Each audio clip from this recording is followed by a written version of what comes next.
Hi folks. Between the nation of South Korea and Japan, there's an issue that's an irritant to both countries, and it's the comfort woman issue, where the Koreans are claiming that during and before the Second World War, the Japanese forced over 200,000 Korean women into prostitution, making them sexual slaves, calling them comfort women. And the Japanese are saying that is incorrect. These women were recruited and they volunteered to serve in these comfort woman houses for the Japanese Imperial Army. So the issue goes back and forth. Recently there's been some documentation on the internet which was reported to have been a report issued by the United States Army in 1944. The war was still going on in 1944, where the United States Army, interviewed some of these comfort women, and it was determined that these comfort women were not forced by the Japanese, but were recruited. Well, looking at the document and the different versions, one can question the legitimacy of that document. That's what I did, kids. I questioned it. So I contacted the National Archives outside of Washington, D.C. I made a telephone call. They advised me to send correspondence. I did. Well, yesterday they replied with this envelope.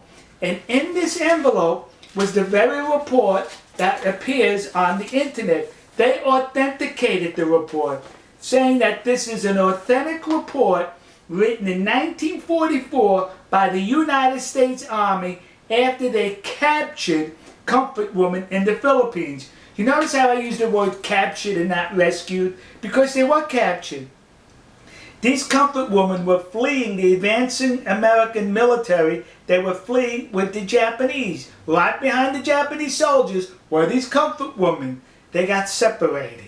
And when they got separated, they got disoriented and lost, and that's when they were captured and interviewed by the United States Army. Now remember, 1944, there was a war going on, kids, and the Japanese as well as the Americans used anything to their advantage for propaganda purposes.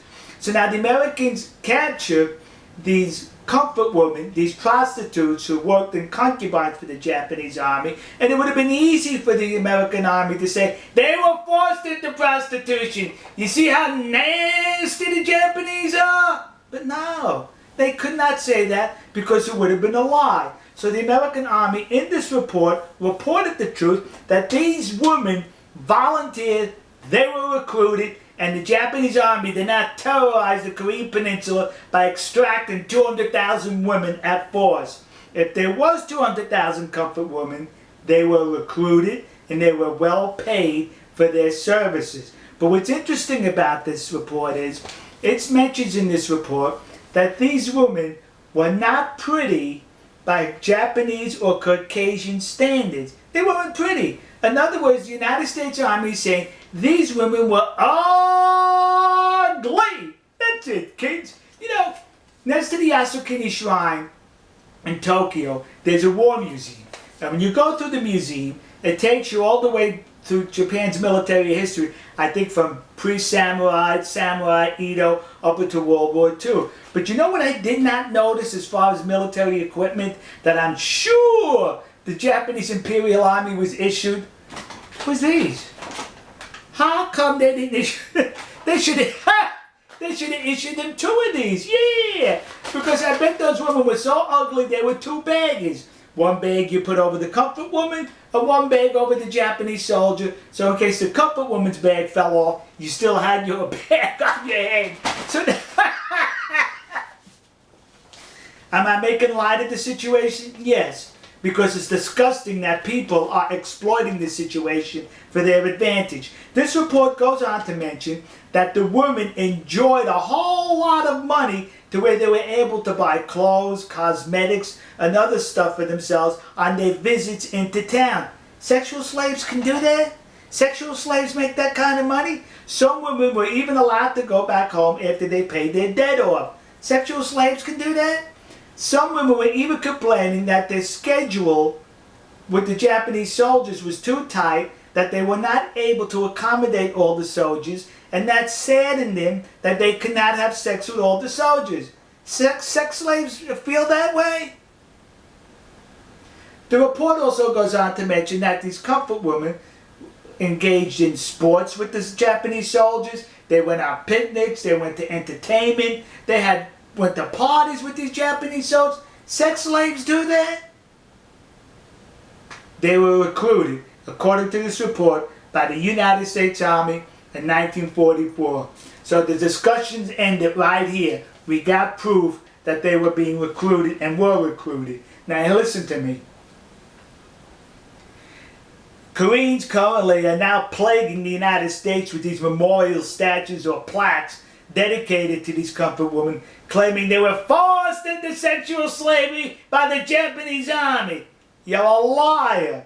That did not happen. I'd rather call you a liar than the United States Army in World War II, who would have definitely used this for propaganda had it been the other way around. But they told the truth that these comfort women were recruited. So to the community of Nassau County, Long Island, New York, that community in New Jersey, and those idiots in Detroit who put up these memorials, you were sucked in by the comfort women hucksters. And to those dopes in the city council in Glendale, California, who recently approved to put up a statue to the comfort woman, the one that exists across the street from the Japanese embassy in Seoul, South Korea. When you put that statue up, would you do me a favor and be accurate? Put a paper bag over her head.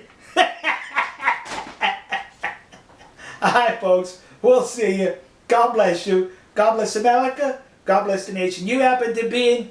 And to those poor Japanese soldiers who were just drafted by the military to serve and fight for their country, only to be confronted by comfort women which required 2 bags. One for you and one for the woman. To those Japanese soldiers, you should be seeking compensation from the Japanese government who recruited ugly women to serve in your concubines. We'll see you.